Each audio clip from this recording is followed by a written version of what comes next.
Broadcasting live from the Business RadioX studios in Phoenix, Arizona, it's time for Phoenix Business Radio, spotlighting the city's best businesses and the people who lead them. Hello and welcome to Phoenix Business Radio, broadcasting live from the Max 6 Entrepreneurial Center right here in Tempe, Arizona, where we help build businesses and connect you with the right people. I'm Karen Nowicki, and I own and operate the studio right here in Tempe. And I'm excited to have, for the first time ever, which I'm shocked by, because we run in the same circle and see each other, I don't know, every couple of months. Please help me welcome Apex GTS advisors, both Rick Bowers and Ashley Bowers. Welcome to the studio finally. Thank you so much. We're excited to be here. Good morning. Happy to have you both. I think we see each other more on like LinkedIn, but on occasion we are somewhere in person together. Most recently, one of the Culture Crush events with Kendra Maples. And I'm very excited about what you two are up to now, because is it the first opportunity for you to truly collaborate with each other in this way? In this way, for sure. We've worked together in the past, but for another organization. So this is the first time completely out on our own and in the entrepreneurial world. So we're excited. Happy to hear that. So you can just talk over each other, talk with each other. Tell us who Apex GTS Advisors is, and then I really want to hear the backstory. But who are you right now? Who do you serve, and what's the plan here? So we're really a business advisement organization. And so we work with organizations to kind of help advance the business, but at the same time, make sure that the people are aligned with the business and keeping up with the growth of the business. And so it's kind of that combination that allows the business to really get to its apex, which is part of the reason for the name. It's like, where do you want to be? What's that highest point in the process that you can get to? And that's really the blending of strategy and people. Yeah, being in business for so long and, both on the sides of helping consultants inside their businesses. So having a lot of exposure to different companies from that angle, and then also just in other corporate roles, you see the push-pull constantly in the organization of how do we grow? How do we achieve hyper growth even? And a lot of times entrepreneurs, we're not in this to grow 5-10% a year. We want to see that 20, 30, 40% scalable growth and to kind of move towards that legacy creation. But then what happens to the operations? What happens to the people? And we end up railroading over the people who are helping us actually build our business and are the reason that we're successful. And so the whole mission behind Apex is really to make sure that those things are completely aligned. And we're, business advisement, but people advancement, and just growing all of that in kind of synchronicity as you move forward. Mm-hmm. What types of businesses or industries do you serve? If our folks that are listening and they're leaning in like, okay, I need to know more. Who is this for and who is this not for? Sure. We really look at gross profit because it can be industry agnostic. It really doesn't matter, what space. Obviously, we have some fun spaces that we like to play in, but we're looking at about 5 million gross profit up to 50 million gross profit. And that helps us in case it's an advertising company or real estate companies, what's really the operating budget of the organization. And then our sweet spot is really that 20 to 300 employees. And what are they looking to do in the next few years? Do they want to do something big, something strategic? Are they looking to achieve that, again, 20, 30, 40% growth? Are they looking to start acquiring, maybe do geographic expansion? So stuff that's really difficult that puts extra pressure inside the organization, where they need that team of experts to kind of help them and be not only that guiding light, but kind of their tiger team to actually execute. Tiger team. Yeah. And I think it's from a strategic standpoint, it's a lot of those things. But at the same time, I've always said if it wasn't for the employees and the customers, business would be easy. So it really goes back to that. Any company that has people involved, which is every company, is somebody that really could use some help. And so it just depends, where do they want to grow the organization? And sometimes it's hyper growth, as you mentioned, and sometimes it's just we need to maintain 5%. And we're struggling because we can't communicate within the organization. And so communication is a big place where it'll either help an organization thrive or starve because they're not communicating or they are communicating well. Mm-hmm. So there's a lot of consultants in our world. And, I know we all see them on LinkedIn or some form of social media touting their experience and their system and strategy. And oftentimes I'm hearing someone speak to what they can do at a certain level, and I just don't know they bring the chops. So you two are the real deal. And I know that because I've watched and just been, sideline on your journey for at least the last 7 years. Can you tell our listening and viewing audience who you are, what's your background, and then again, why this decision recently to come together in this way and really, represent companies together? Yeah, sure. It's kind of an interesting story. As growing up in Iowa and on the farm and some of those kinds of things, I didn't ever really think that the people industry would be a place where I would land. And so came down here to go to Arizona State, have a Bachelor of Science in Marketing from ASU. Kind of fell in the lap of TTI Success Insights through friends and family and those kinds of things. And so just kind of growing up, working part-time at ASU and growing up through that organization and being there for 33 years and truly understanding what goes into an assessment and why assessments work and why assessments don't work and how people use them and how people shouldn't use them has been something that's really just led to an understanding of people to beyond where I ever thought it would be, where I ever wanted it to be, I guess, from that standpoint. And so understanding that and having the ability to travel the world with growing the international market and understanding people in all these different cultures and having the opportunity to train people in all of these different cultures is, I think, really made a difference in working with individuals now from a consulting standpoint. And it really comes back down to that word communication, like I mentioned before. Yeah. I think, and, I started my career off at TTI Success Insights as well. I was there for 17 years before jumping over into, more of a corporate role. And I think the base of TTI Success Insights is helping business consultants inside their companies, right? So they, sell assessments and training programs and certifications to consultants who go out to corporations and do the work that we do today. We're now a customer of TTI Success Insights.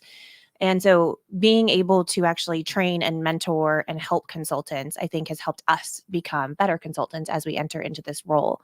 And we talk about it all the time. Like, oh gosh, don't do the things we always told them not to do. You always have to be doing your biz dev. You're working on the business aspects versus just with your clients. You have to make sure you have a good blend of that. And so constantly reminding ourselves of, making sure that we're doing the things that we were teaching at the time. Now that we're having to be kind of students of our own history. In 2013, I left TTI Success Insights and went over to HomeSmart, the real estate organization. Obviously, here in Phoenix, everyone knows the red and white signs.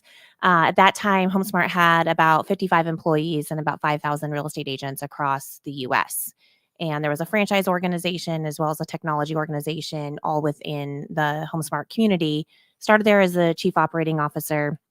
And the owner really wanted to change the culture and make it a place where people could make a big impact, could come in, could work hard, have fun, and really love the people that they were working with and what they were doing and how they were doing it on a daily basis. And so I had the opportunity, through my 10 years there to scale that organization. We were doing acquisitions. We did about 6 acquisitions. We sold off an organization, and eventually we readied the company for a public offering. So we really did all the different aspects of scaling a business. We made mistakes. We did things well. We definitely learned each time we went through that process. And by the end of my tenure there, we had about 280 employees and 26,000 agents.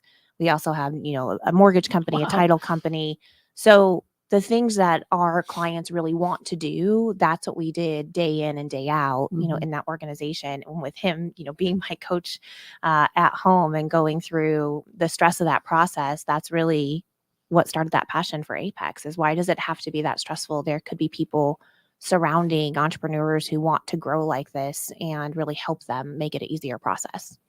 What's the biggest hurdle then that a C-suite leader would have in embracing having someone like you guys come in and help? Like, what do you find the biggest challenges? Or by the time that they're ready to hire you, they're like, we need to do whatever. I think one example, just as Ashley was finishing up there was even times where our offices were not very far apart. I was still at TTI, she was at HomeSmart, and there are opportunities for me to come over and facilitate things for her, so she, as the president of the organization, could participate. And I think that's sometimes what happens, is that you have that entrepreneurial leader in an organization that thinks that they can run the whole process, facilitate the steps and the things that they want to go through, but then they aren't participating. And so being able to as an owner or as a president or CEO, being able to like step out of that role and actually be part of the team, I think makes a difference as well. Mm-hmm. I mean, I think our entrepreneurs, just like many of us growing up inside an organization or, going through our careers, we all suffer a little bit from imposter syndrome, right? Do I deserve to be here? What's going to go wrong? What if they don't know that I'm, designing, building, flying, and repairing the plane all at the same time? And so either that moment of clarity to step back and understand that everybody else feels that way too, or that moment of, if I don't ask for help, I'm not going to achieve what I need to achieve, or I'm going to lose what I've already built. And so it's kind of those extremes where we get involved in companies at times, because it's that panic moment or that complete clarity moment of, okay, I'm ready. Like, let's do this. Which are actually, from our perspective, you kind of go about them the exact same way.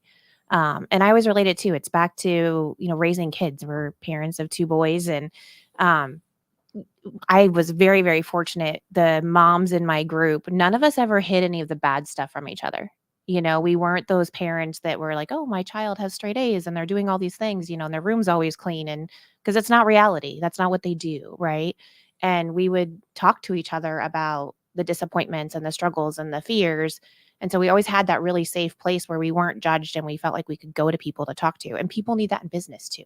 They need that safe place where they're not being judged and people are truly wanting to help them move forward. Yeah. It's lonely at the top sometimes, and they just need that person to come in and talk to. And whether it's they're slammed during the day, so it's like, okay, can you just meet for breakfast at 7:15 and we can get an hour and a half conversation in before you have to go back to the chaos. And it just gives them that little bit of clarity. And it's not these huge ideas. Sometimes it's just a simple little thing that makes a big difference for that CEO going back to the office and having a successful day.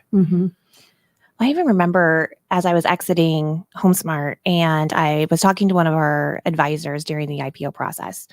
And I went to him and I said, I have a question for you. We hired everyone you referred to us, lawyers, analysts, advisors, like bankers, everyone. And even if we interviewed other people, we always went back to their referrals, right? It was just a great resource.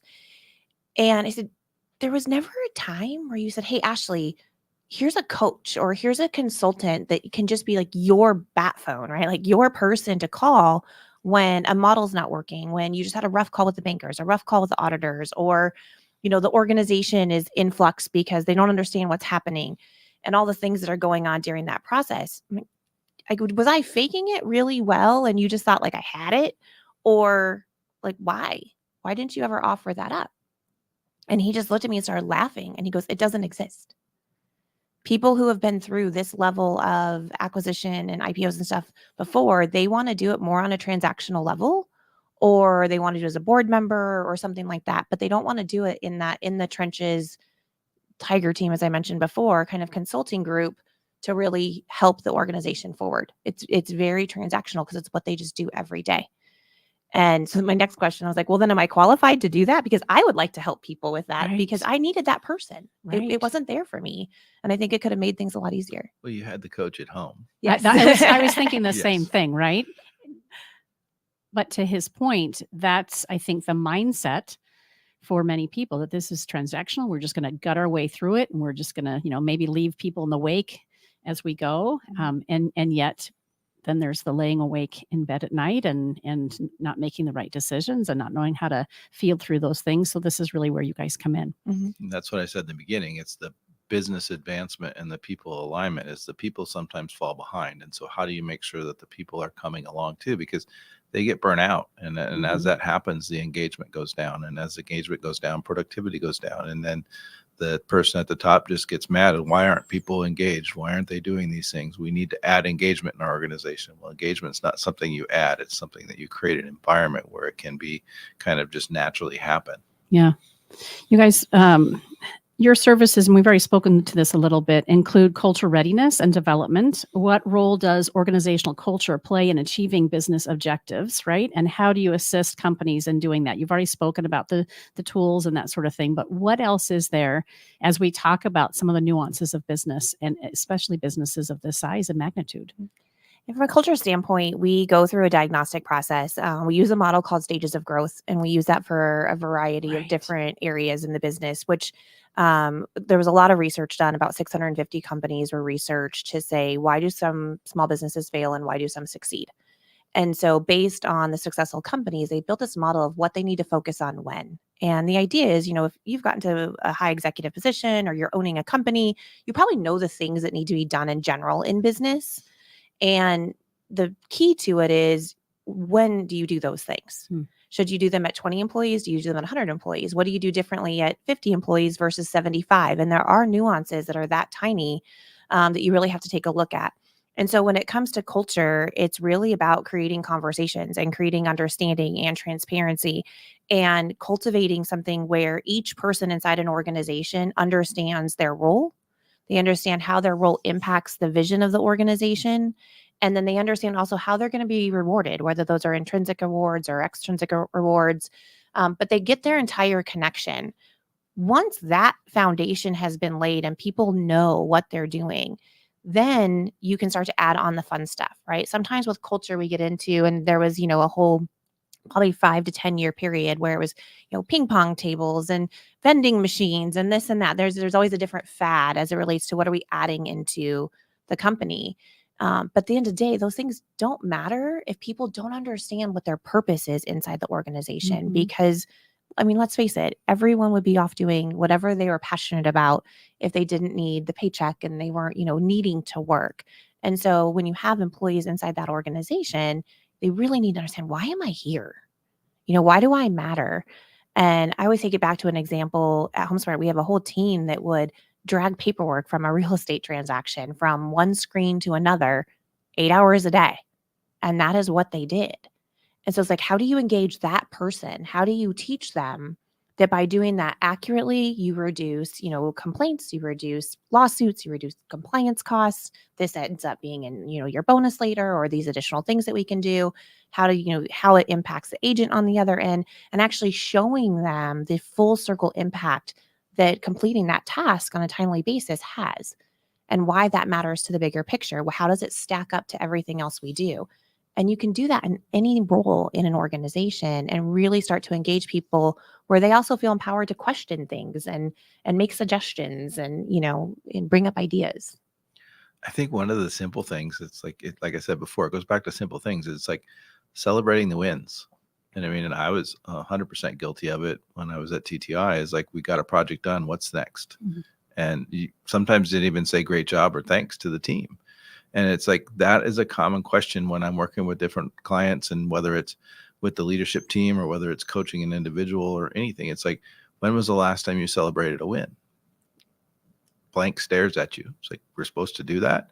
And it goes back to the building rapport and all of those things. And communication is at the heart of all of that. And so as you create that communication, that leads to more accountability, and accountability leads to the transparency and trust and respect. And a lot of times people will say, yeah, I respect what that person does, but I don't trust them to do it.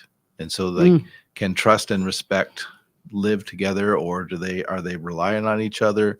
Is it what makes the difference there within the different relationships? And it's truly understanding why a person does what they do and how they prefer to do it. And that's kind of where it goes back to understanding the assessments and breaking that down and sharing it as a team. And then that's, I think, the biggest piece. And if you've ever read like the Lencioni's 5 Dysfunctions of a Team, and kind of that whole process and how that team changed based on just some of those things, it all kind of starts back with understanding each other and communicating.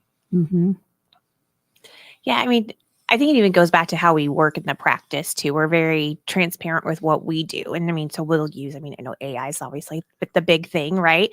We use ChatGPT in a variety of different ways in our business. And even We were doing a job benchmark a couple weeks ago looking for a sales manager at a company. I mean, we pull up ChatGPT right in front of the client and we're like, okay, let's take all these things in there, let it categorize while we talk about a few other things, and then we'll see what we think of it. Why hide it? Right. It's an efficiency tool, utilize it and be upfront about it. As consultants, it doesn't have to be like this secret magic sauce all the time.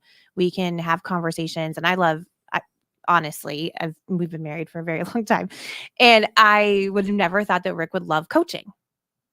And he never thought he would love coaching. He loves it. And he gets back from a coaching client and he's like on cloud nine, and all of a sudden like he's in the office, and an hour later, he has 7 documents that he's sending over to the client. And so everything that they're talking about, then he, gives them some follow-up and some feedback to help them go to that next level.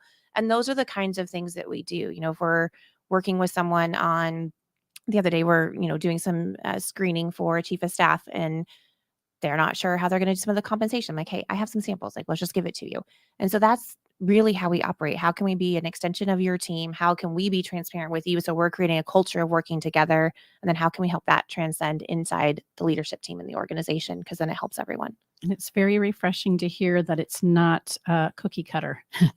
The assessments that you're using are widely used. Mm-hmm. It's the way in which, and you spoke to this earlier, Rick, it's the way in which you dissect it and unpack it and have a plan of action beyond that makes you different. Mm-hmm. What else would you say is unique about Apex and the way in which you're working with folks? Just one comment on the assessments. It's funny how many clients we go into and they say, yeah, we did that tool. The person brought it in, they did it, and they left, and we've never done anything with it since. I said, well, that's the difference. It's like what you do with it. It's a starting point. It doesn't give you all the answers. It gives you the place to ask questions.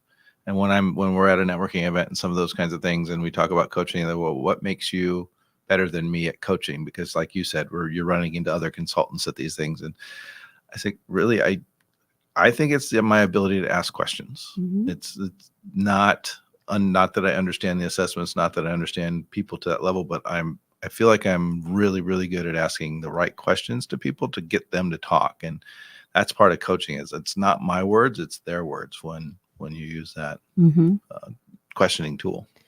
I think one of our differentiators too is like, we're going to tell you no more than yes as far as working with us.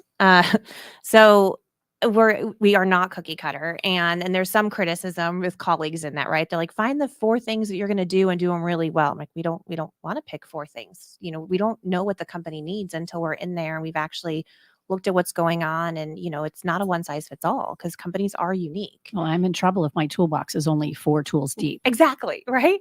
And so, we tend to say no first. And so we'll do some diagnostics and, go through some sessions with the leadership team. And from that, the leadership team will actually say, hey, here are all the areas that we need help.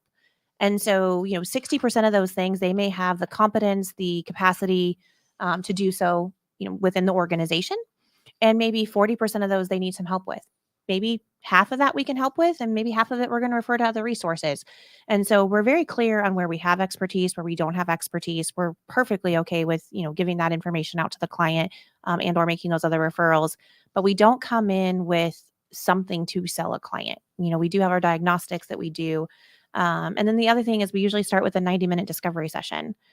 We had a client, a cold lead, not a referral, but a cold lead a couple weeks ago that's looking to exit their organization. And so we had, a brief conversation with the board, and they said, well, what's your first step? We're like, well, we do a 90-minute discovery session. Like, let's make sure we understand exactly what it is you're trying to achieve, where things are at currently. Like, well, what's the investment for that? And I just looked at him. I didn't even expect the question, but everything we've done has really been referral so far, right?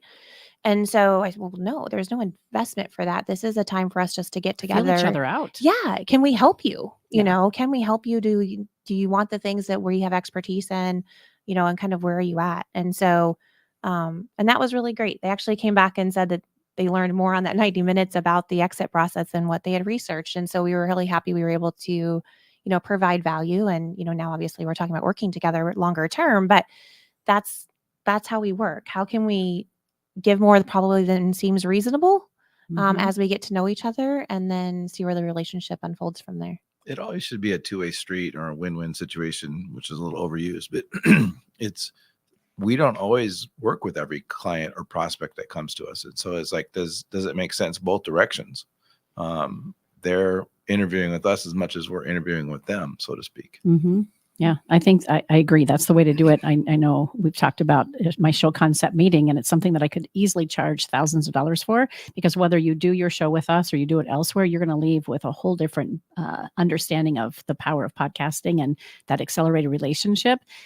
And yet it doesn't make sense for me to charge for that, because I really want to be of service and of value. And if you can see, to your point, Rick, that we are a good fit, let's run together. And if not, then you take away a few nuggets, and at least you'll be an advocate and cheerleader for what we're doing. And I know more about what you're doing as well. I love that. You both are very active on LinkedIn. And I know, Rick, you write articles from time to time.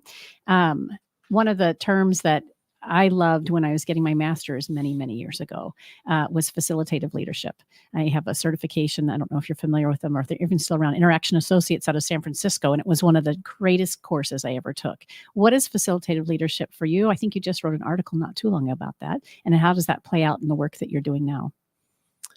I think facilitative leadership is really about just truly understanding the people that you're leading, and not just being that, here's what we're going to do and you need to go do it, whether that person has the strengths and skills to do it or not. And so facilitative is being a part of the process, understanding the tools that you have at your availability in terms of the people, and what resources do the people need? Are they excited about it?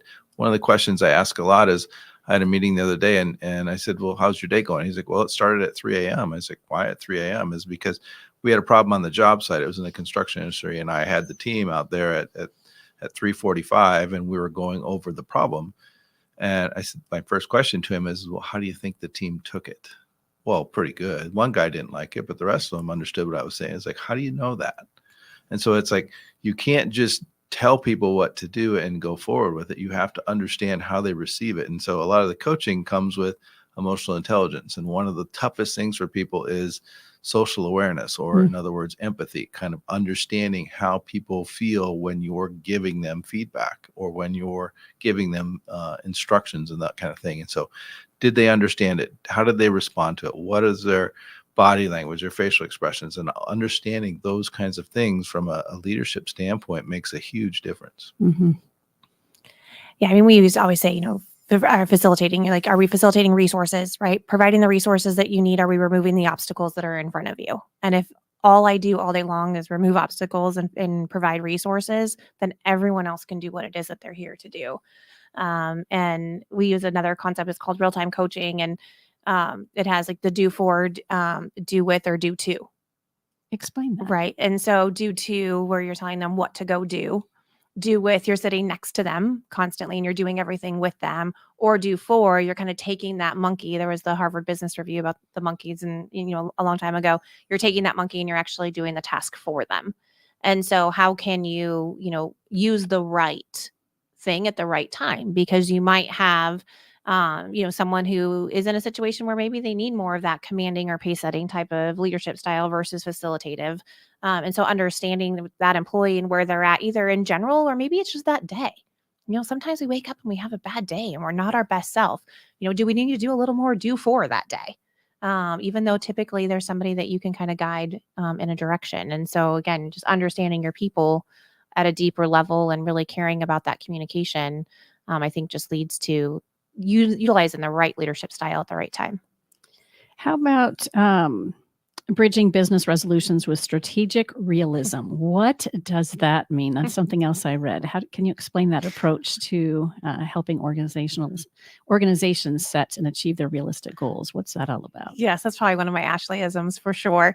Yes. So sometimes obviously we want to achieve a certain goal, or we have a certain deadline, or we have something in mind. And there's an element of you don't want to give up on that until you absolutely have to. But there's a point where the path in front of you is not leading to the goal, either in the timeline, in the budget, or maybe at the quality level that you want, right? And so what needs to be adjusted in that? And how can you take either that big, hairy, audacious goal, or maybe a 3-year highly achievable goal, and ground it in some realism with a plan and with a project plan and strategy? And I am all for setting very large, stretching goals. And I actually like kind of a 4-step goal process from here's kind of the base. We have to absolutely achieve this. Here's kind of our minimum threshold above that, but here's really our goal and here's our stretch. And in my mind, I'm always building the strategy around that goal, because usually you can just push just a little harder and hit that stretch if you're really strategic about that goal level. And I think sometimes we put something out there that's so big and so unrealistic that by the time we're either ready to take a step back and say, okay, this isn't going to happen the way we want, now we don't have time to recast the plan to even hit the goal, right? Because it's gone too far off the track and it's just too much stress and everyone's burnt out. Whereas if you ground that right from the beginning and you have that strategy and you have that project plan, even though that there's that stretch goal out there that's still a bit higher, I just think that helps the team stay centered. I think it helps them stay motivated towards it. And it happens in business. I mean, things happen that are out of our control. And sometimes those things are amazing for us. And sometimes those things are not so amazing for us. And we have to be able to react to that, in any case.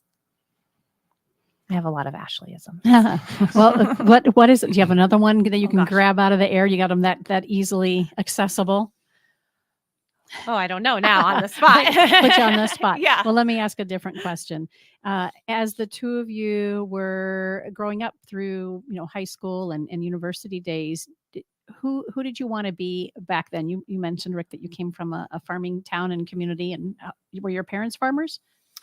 My uncle actually owned the farm. Okay. My dad rented land and farmed with my uncle. So he in the spring and fall, I kind of grew up in a tractor or a combine. Yeah. And being in the Midwest, my dad was a huge football fan and things. And so he even had a very small black and white TV in the combine. So I would be in the combine with him as 6-7 years old, watching football games on Sundays as he was picking corn or doing those kinds of things. But he also owned a bank, owned a couple different restaurants. So he was very entrepreneurial and kind of that guy that just did whatever it took to kind of get things done. And so it was super small town, 250 people. So he owned the bank. He was the fire chief, all of these kinds of things. My goodness. So, like I said, the serial entrepreneur. Yeah. Yeah. You kind of go back to who did you want to be like? And Right. it was my dad. I mean, he just kind of was always the guy that anybody could call to do something and he would get it done. And so I think that kind of growing up that way and then kind of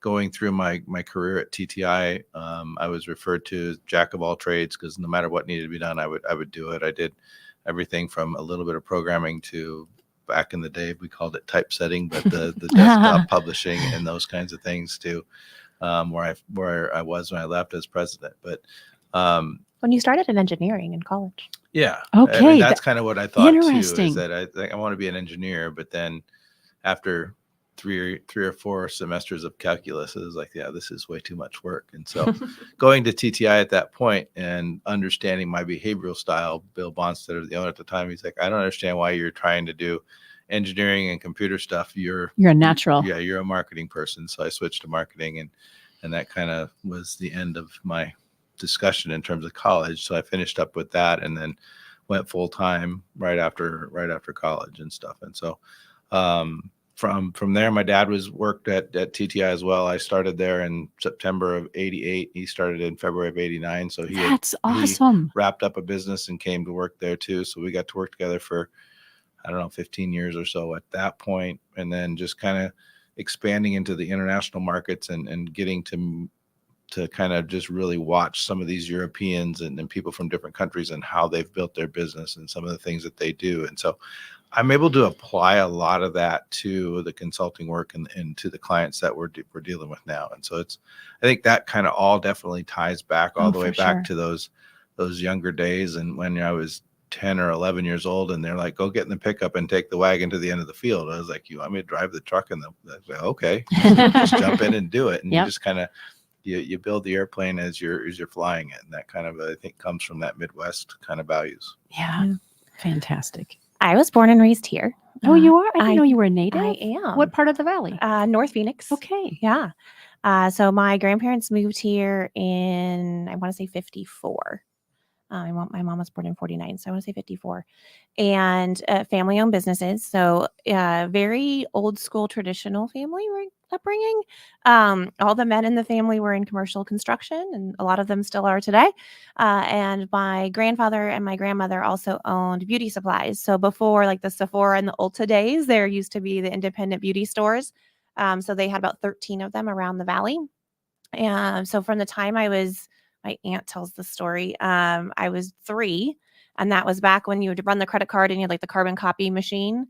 And so she would have me sitting in the office doing the books, and she would have me separate. And I kid you not, I was 3 years old. She would have me separate the credit cards, like the 3s, 4s, 5s, right? And she would say, Ashley, hand me the Visas. And I would hand her the 4s. Apparently, I knew You that just that, knew. yeah. So growing up, I mean, reps would come in and I'd be sitting on the rep's lap, like looking at the nail polish and in the middle of the conversation, right? And so you're hearing all this business conversation and negotiation, and you'd spend Christmas breaks doing inventory a lot of times, and but it was fun. I mean, that's what we did. We were always in business, and my mom laughs at me because that was always like my make believe. I would build org charts and businesses in my room on my floor, and that's what I did. So it was kind of ingrained. Like every other child I'm a in the neighborhood. complete dork, but it was just ingrained from the beginning. And I graduated high school early and was going to I wanted to be a doctor, is where I was at. And I was in health classes. I did experience a code and emotionally didn't deal. I mean, I was like 16, but I emotionally didn't deal with that so well. And so started community college at 17 because I had already graduated high school. And then in May of that year, I think it turned 17 in March. And then in May of 96, started at TTI, started as a receptionist. And kind of that same mentality. I would just listen to the conversations that would happen around the front desk. And it was a really interesting time to start because there was only about 9 of us. And Bill was building the very first building that he was going to own for TTI. So I would get in at 7, and Bud, Rick's dad, and Bill would be out front. And at that time, like drinking coffee, smoking cigarettes. And they would be out front. And the second I would get there, they would leave because all of them would go over to the job site every day and like watch the building be built. That was the thing. And so us girls would be left in the office.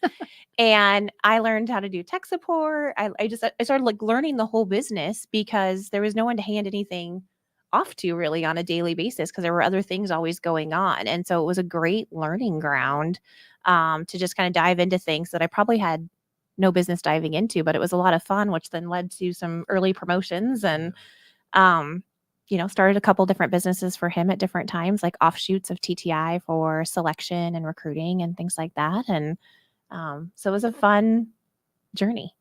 Yeah, I mean, back to that building days is we wired the whole building for all of the network. We put all the Cat 5 cables in and did all of that kind of stuff. We built the whole reception desk area. My dad and I built, 4 or 5 big shipping tables that were on wheels so we could adjust where those kinds of things went. And so it was kind of all hands on deck. I mean, the previous building that we had, we were duplicating diskettes back then. So we built a clean room in the back. And so it's whatever needs to get done, you just do it. Yeah. And I think that's why we're good at helping entrepreneurs and stuff too. Like actually just as we're having this conversation, when we talk about what makes us different, like we get it. You've done it all. Yeah. And you have to do it all when you are, a startup and moving forward. Yeah. And like we understand what it feels like. I mean, I can picture where we were at Sunburst, which was one of the beauty supplies, when the first time we found someone stealing. How old were you? I was about 9. First employee stealing, and I was about 9. And I mean, I remember like my grandmother crying about it. I remember my aunt crying about it, like that impact that it makes on the owners and things like that. So I think just growing up through all of that type of work and those types of environments, we know what it feels like to be sitting in that chair and that legacy and what you want to try to achieve. But we've also been on the employee side. So we understand how you can engage them and motivate them and be transparent and trust in them so that they want to help you, because we've always been those employees where, we were helping and always putting the owners first. So I think it definitely, we were built that way. Back to 2008, an election year, and the economy was not great. And neither one of us were president at the time of any of the TTI businesses. I don't think so. You may have been at one, but I definitely wasn't yet.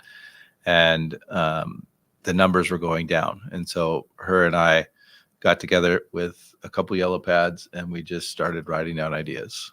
And we came up with 11 challenges. 11 different challenges. And we did that over 11 weeks. And we sent those out every week to the network and had them try these different things. And it turned that year around for TTI. And it was just because it's like, Bill didn't say to do it. Nobody said. It's like, I think that they were actually in Europe. I think they were at the international conference and like the numbers were coming in and they weren't getting better. And we were like, we have to do something. They're not back for like 2 weeks. What are we going to sit down and do? And it's funny, over the years, we kind of resurfaced those challenges a few different ways and different times. And, it was just things like, hey, reach out to people.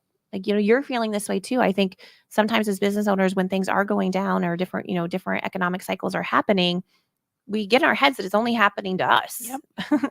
It's like, reach out to other people. Maybe you can help them or they can help you, or you can collaborate, or are there resources that you can share to maybe maximize dollars? How can things happen a little differently and think outside the box just by being a little bit more vulnerable and, putting things out there. And I can overshare at times. So I have no problem with the vulnerability side of things, but I think that that's what's helped me get to where I am too. Go back to the yellow pad. Oh gosh. Because I so resonate that when I get stuck, and my friend Lisa Herc, who owns RFP Success, if either one of us gets stuck, we'll say, look, make a list, right? Mm-hmm. Just hunker down and just brainstorm. No fault, just go for it. And it's amazing what can come out of that. So psychologically, what happens, I don't have to speak with any terminology, but can you share with our listeners what happens for you guys when you're in that mode? And it sounds to me like that's what you then share. This is just part of how you're ingrained in leadership. Mm-hmm. You're problem solvers. Mm-hmm. So take us back to that, like, oh gosh, it's 2008. We're not making money and we're watching it, either decline or stall. What starts happening for you when you start brainstorming like that? I think it really just starts from just simple ideas or even words or anything like that. And we've always just had this uncanny communication. I think that's why we've worked so well together in mm-hmm. both business and marriage and friendship and all of that. We were friends before we were married, obviously, for I don't know how many years. But it's that simple kind of watching it visually kind of grow. And like I do the same thing when I'm writing like getting ready to do a presentation. I start with a yellow pad and I do a simple outline, and then from there I transfer it into a online document and I just keep expanding until I'm ready to build slides. And that's kind of the same process that we do. And Ashley has this ability to listen and type as well. And so like a lot of the tools and assessments and reports that we built at TTI were us talking and her typing, and then every once in a while she's like, okay, I got it, stop, and then she would type and then we would go to the next piece. And so I think there's just that kind of collaboration that the yellow pad is the starting point of it. And even yesterday, I was going to say, we did it yesterday. We were working something yesterday for the website because our web guy said we need to have resources so that we can tie things back to the resources. You're like, okay. Now we've been stuck on it for like 3 weeks that we have not moved the needle at all for 3 weeks until yesterday. But we've almost transitioned to now it's not so much a yellow pad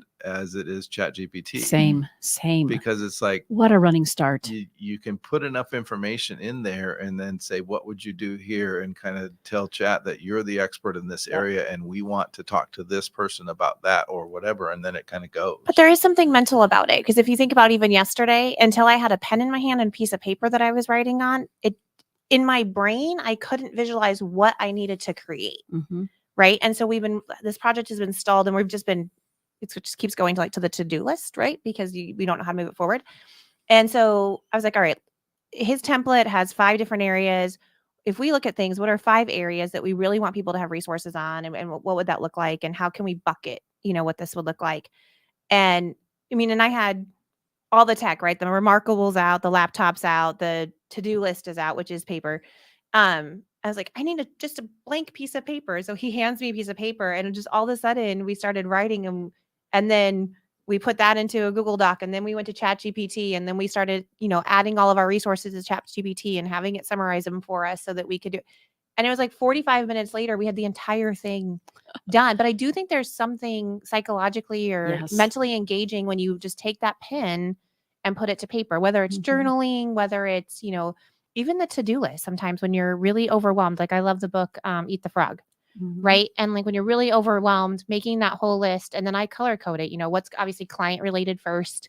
But what are those things that I've moved on my list from week to week to week? And those have to get done first but again, just writing it down and really, understanding and digesting what it is that's before you, whatever the task might look like, I think is helpful. Well, and for our viewers and listeners, as I'm listening to the dynamic, it's reminding me of the few times that I've had incredible partners in my life and my business. And it's the synergy, it's the conversation, it's the trusting that something good is going to come out of just brainstorming and popping ideas back and forth off of each other. So you two have been that for each other for a long time. And what I'm hearing is, though, for that business owner or that C-suite where they're kind of set in the way in which they work with each other, they might not have that same not camaraderie is not the word I'm looking for, but that same synergy. And you can bring that into an organization and help model that for them. Absolutely. I mean, I think it's about creating chemistry, if you will, right? And it doesn't have to be on the personal side, but obviously like creating chemistry. And that's some of what sometimes we'll go in and we'll do what we call an engagement session and, take people through. It's a very short report, but it just helps people really understand where people are coming from. We can use the example in training.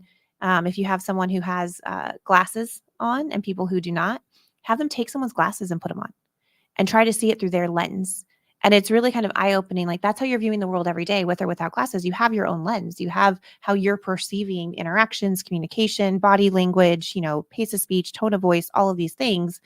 And so if you can give a little bit of information about everyone in the room and where they're coming from and what their lens looks like, then how can you start to create that chemistry? How can you start to maximize those things that person brings to the table? Because none of it's good or bad. It's just who the person is. And so how can you, leverage that inside the organization and in the relationships for the positive? I mean, I keep looking, the conscious capitalism piece, and that's a lot of what we do. You should be able to do good for all.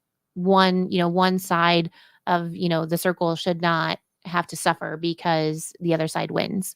And again, whether that's vendors, whether that's, the community, your employees or your shareholders, how do you really make sure that you're making decisions that are good for all? Maybe it's not as great for one side as it could have been, but it's better for everyone. Right. And I can't remember, Ashley, if it was you who said it or Rick said it, but asking the right set of questions. Okay. And you're pointing to Rick. It's about asking the right set of questions and keep asking those questions, right? Even as part of my coaching process, if I'm in an office with somebody and there's we're in a conference room, there's a TV above your head, I will connect to the TV. And as we're coaching, I'm typing their words and they're seeing what I'm typing on the screen. And as they see that, then they get more ideas and things, and it helps them kind of expand out. So whether it's on a yellow pad or now with technology on a TV, or I have a second monitor sometimes that I'll put in if we're not in a place where it's conducive, but them seeing their own words kind of play out. And sometimes it's me paraphrasing their words, or sometimes I add something on there to kind of give them an idea for them to kind of dig through. And it just really helps them open up and utilize their own words to visualize what they want to accomplish as well. So, I mean, that goes all the way back to, our assessment days. People would say, well, I wanted, a new assessment would come out and it would say that this person is, red, yellow, green, matched to a position, or, an A, B, C, D, or even some of them come out and say, hire or don't hire this position. And people would look to us and say, well, hey, are you going to add that feature? Like, it's not a feature. An assessment shouldn't say, yes, hire somebody, or no, don't hire someone, or can this person do this job or not? That's not what assessments do. That's like expecting AI to handle everything without putting the human component and decision-making factor in there and leaving that to us. Yeah, exactly. I mean, it gives you a place to ask questions. That's what the assessment does. It's not going to come out and give you all the answers. And we would always use the example too of two vehicles going down the road. You could have a Porsche and you could have a VW Bug, right? And from an aerial view, both are going 90 miles an hour down the road. But inside, that Porsche is just like at perfect cruising speed. Like they're loving life. That VW Bug, like parts are flying off, right? And so that's really what assessments and all of this is like, how do you understand where the person is today? And for the role that they have, do they feel more like the VW Bug or do they feel more like the Porsche? And then are there development opportunities? Can we coach? Can we minimize some of the pain points? How do we develop them then from that point versus they can't do the job? It's more about who's going to have an easier time in the role? And then what are those kind of development moments that you could have? Or could you move somebody to a different role where they can be that Yes. Porsche? And the VW Bug has a role in the organization Mhm. too. I mean, there's something that's special about riding around in a VW Bug at the beach in a summer day. I mean, so it has its own role as well. It's not going 90 miles an hour down the freeway. That's not what it's meant to do. And people are the same way. And when you use that simple kind of an example with a leadership team or a leader, it helps them understand, it's like, oh yeah, I have been pushing Bob to do that or Sally to do too much, and it's just not what she was designed to do. It's not what her natural abilities are. Mm-hmm. We are almost out of time. We touched on the love story just a little bit. I feel like I would be remiss if I didn't ask, like, how did that all come about? You worked together for years before there was even that conversation. Am I allowed to ask? You can tell me to shut up, Karen. No, yeah. No, we started working together in 96, started dating in 03, got married in 06. Yeah. We were best friends. Like, I don't know how else to explain it. I think it was Everyone else knew way before we did. Yeah. Too. Really? That's fun. But I think it's even interesting is before you were even hired, we realized yes. that because you were hired in May, and I think it was maybe April or something. Paradise Valley Mall, North Phoenix. I went into Copper Ribbon, I think, to buy a bathing suit, and after she started with TTI, we realized that she worked there, and she thought that she actually sold me the bathing suit. Oh my God! Like, this is years later. Where you're like, yeah. But that's something that we've That's also done. fascinating. Not to go back to business, but that's also something that we've done too. Is like when you're at a Kinko's or at a restaurant or something, when there's a someone that's giving you really good service and very personal and those kinds of things, potential employee and that Absolutely. kind of stuff too. So yeah, no, we kind of connected that, and it's funny. Everyone knew before we did. They were just like, you could stand in the middle of you and get electrocuted, I think, were the words that would typically be utilized. And it's funny because our kids, that like you guys finish each other's sentences too much. You do that, and then you're like the same person. And I was talking to one of my friends the other day, and she's known us for a very long time, probably since 98, 99, something like that. And she goes, I know this isn't an Apex thing, but you guys should do matchmaking. And I'm like, what? Oh gosh. I was like, I don't think so. Rick's shaking his head. No. Yeah, no. And she goes, yeah, but you guys like are always together and you like being together, and that's unusual. We're like, yeah, but I don't know how you match make that on something, right? I mean, very it just kind natural of for happens. the two of you. Yeah. And so, and we worked together for 17 years. Obviously, part of that time we were a couple. And then it was probably harder to work apart for 10 years than anything, like going back to working together. I mean, we're in the same office and, working together all day, but then we'll go like 7 hours and like no words will come out of our mouth because we're working on projects or something too. So I don't know. It just works. And now she just took up golf. And so I we did. have that as well. And Okay. it's like, we were sitting there yesterday doing something and she's like, well, maybe we should play golf on Sunday. I was like, yeah, we should. Let's. What you said, matchmaking, Ashley. That's really what you two do, not necessarily for romantic relationships. You are helping businesses and executive leaders make sure that they have the right match in processes and teams and the dynamic and where people are positioned. That's all around matchmaking. Yes, for sure. And that's what's really fun is you see the lights, kind of click on. And I like seeing organizations go through some of the more difficult parts of the process where they're a little overwhelmed, and then they kind of come out and they can see a path forward. And then a few weeks later, you're checking in and you're building in the execution and the accountability piece. And I think that's a big thing of what we do too. It doesn't just stop at the event. It's like, okay, now this is what we're going to do to check in on this. This is what you need to go implement. So that you make sure that it becomes a fabric of the organization, right? And continue to see those goals be achieved and really drive people forward and just kind of see those lights come on. And people, like, the biggest reward is a CEO calling us and saying that they're having fun again in their business. Oh my gosh, that's everything, isn't it? Yeah. And thank you. You saved us because whatever that situation is. Yeah. As it relates to business advisory overall, what trends are you seeing? And then how is Apex GTS positioning itself to stay ahead of those trends? Is that a fair question to even ask? Yeah, no, I think it is. I think there is a lot going on in the exit space. I think entrepreneurs right now are a little tired over the last 4 years and the ups and downs and kind of some of the curveballs that they've been thrown. And so looking to say, okay, what is next? As many of our employees that have decided to move into the gig economy and put a bigger priority on the balance of life and, personal time. I think our business owners are starting to see that, but obviously need to have a strategy built around that. And so making sure that we're staying up to date on the different types of options. We're seeing a lot of ESOPs going on as exits, because these companies that have done really well and they've built a great culture, they really see it as a way to protect their culture versus some of the other methods. Particularly in the construction industry, there's a lot of ESOPs going on right now.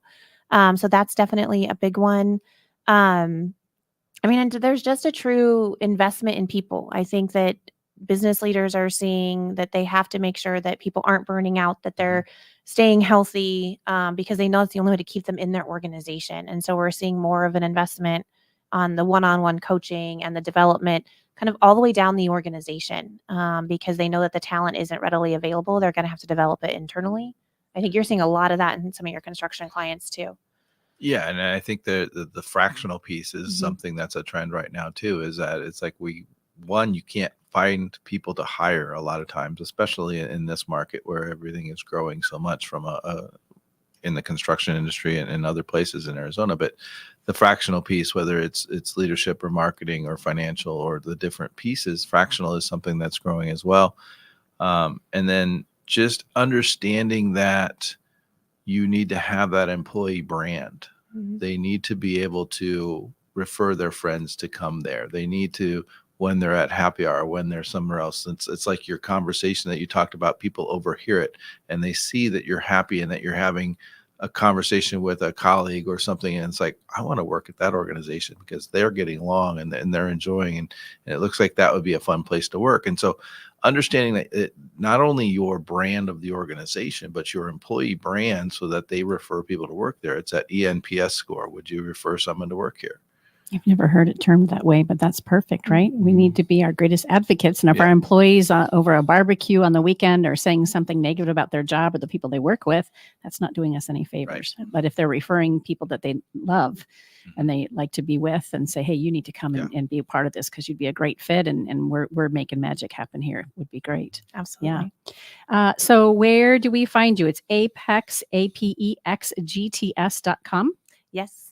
And then on LinkedIn, you have a company page as well? We do. Yeah, we have a company page on LinkedIn as well as our personal profiles, and then our website as well. Yeah, and I see Instagram too. We do have a little bit of Instagram. A little bit. You're working on that. Good.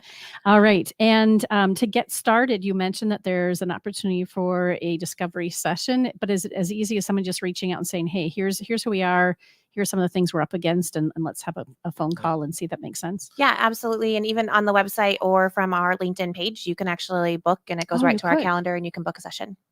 And we have an executive breakfast coming up April 25th. So there's information on LinkedIn around that as well. Okay. Who's that for? That's great.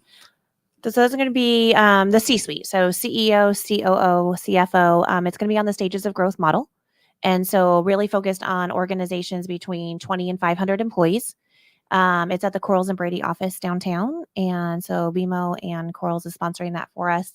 About 90 minutes, and promise there's actionable items to actually go forward with. There are several very successful organizations around the valley that have actually grown their entire business off of the model just based on what we're presenting that day.